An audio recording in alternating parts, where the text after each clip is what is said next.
Assalamualaikum warahmatullahi wabarakatuh. Kembali lagi di channel YouTube saya Yanto Multimedia Education. Pada video kali ini saya akan melanjutkan dari video yang part 1 dan part 2 kemarin. Jadi di video kemarin kita sudah melakukan penginputan data, terus mengisi di EDM, rekomendasi, program, dan jadwal.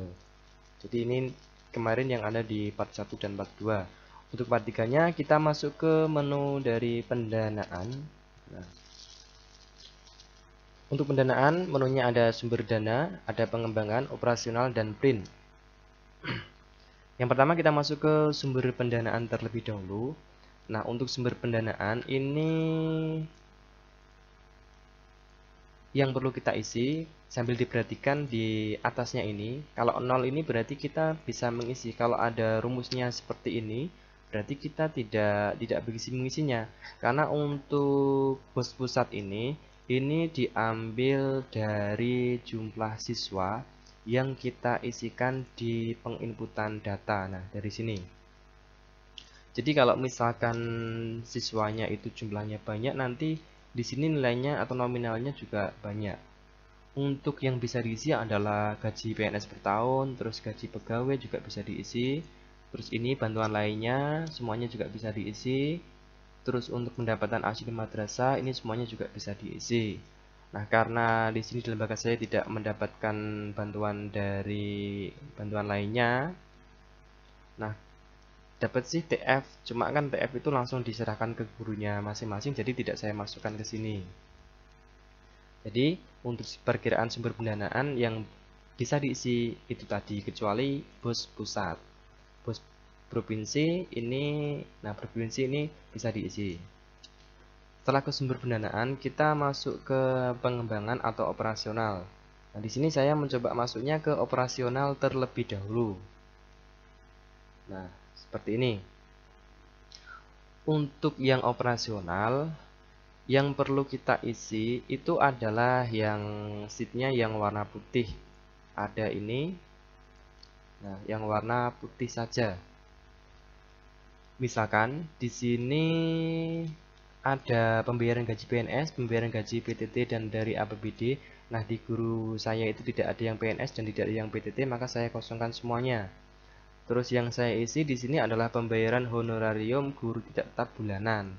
Nah, ini yang saya isi. Nah, misalkan di sini jenisnya itu adalah misalkan saya tulis gaji. Terus kemudian harganya, harga ini adalah nominalnya per bulannya. Setiap guru itu mendapatkan berapa? Misalkan saya buat 500.000. Nah, seperti ini. Terus kemudian untuk jumlah satuan ini adalah jumlah gurunya. Misalkan saya buat jumlah gurunya 15, 15, 15, 15. Jadi seperti itu. Yang kita isi adalah jenisnya, terus harga satuannya per bulannya berapa, nah terus jumlah gurunya ini berapa.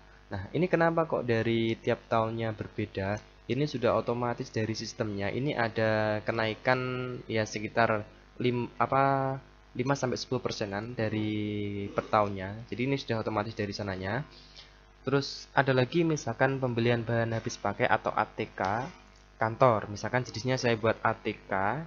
Ini per bulannya misalkan menghabiskan 1.500.000. Nah, ini tinggal jumlah satuannya. Misalkan karena 1 bulan ini secara global, maka saya tulis 1, 1, 1, 1.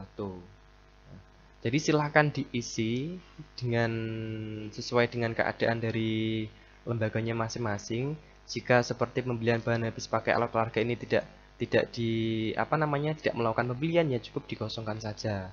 Jadi sampai ke bawah ini untuk biaya operasional atau keberlangsungan dari madrasahnya. Terus bawahnya ini nanti akan ada selisih. Nah, jadi ini yang 100 juta ini adalah tadi pendapatan dari bos, dan selisih ini adalah selisih dari data awal atau dana bos dan yang sudah dipergunakan. Nah, di sini atasnya ada ini biaya pengembangan ini 9 juta, ada 41.765, ini total dari atasnya ini. Jadi diusahakan kalau membuat pendanaan ini selisihnya harus sedikit sekali. Jadi nggak boleh menyelisihnya itu sampai masih ada 1 juta atau ratusan ribu. Kalau bisa puluhan ribu atau apa namanya 10.000 atau 5.000 seperti itu. Jadi selisihnya harus habis. Jadi setelah kita masuk ke rencana biaya operasional, kita coba cek yang biaya pengembangan. Nah, untuk yang biaya pengembangan ini seperti ini. Jadi misalkan yang pertama ada penyusunan pembagian tugas guru dan jadwal pelajaran. Misalkan ini dalam penyusunan pembagian tugas ini membutuhkan kayak apa namanya pelatihan atau apa atau workshop, itu juga bisa ditulis seperti ini.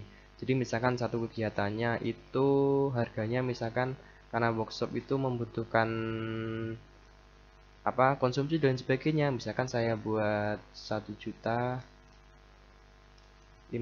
seperti ini. Nah, jumlah satuannya juga sama, kita tulis satuannya 1. Nah, seperti itu. Jadi intinya yang diisi itu adalah yang kolom warna putih. Terus kita coba ke bawah. Ini ada standar kelulusan. Saya berikan contohnya lagi. Geser ke bawah lagi. Nah, ini pelaksanaan supervisi. Nah, pelaksanaan supervisi atau program supervisi monitoring ini juga dilaksanakan oleh dari kepala madrasahnya. Jadi misalkan ini kalau uraian kegiatan atau programnya ini tidak memerlukan biaya, ya tidak perlu diisi biayanya. Jadi seperti itu. Misalkan kita coba geser ke bawah lagi, ada apa ya? Bentar. Nah, jadi intinya untuk rencana biaya pengembangan itu yang sekiranya dari program atau kegiatannya itu membutuhkan dana, itu silahkan diisi di sini. Nah, seperti itu. Yang diisi hanya yang kolom warna putih saja. Jadi diisi semuanya dari tahun 2021, 2022, dan tahun 2023 sampai 2024. Jadi mungkin itu yang ada di part 3. Silahkan ditonton video yang part selanjutnya. Terima kasih, semoga bisa memberikan manfaat. Kami akhiri, wassalamualaikum warahmatullahi wabarakatuh.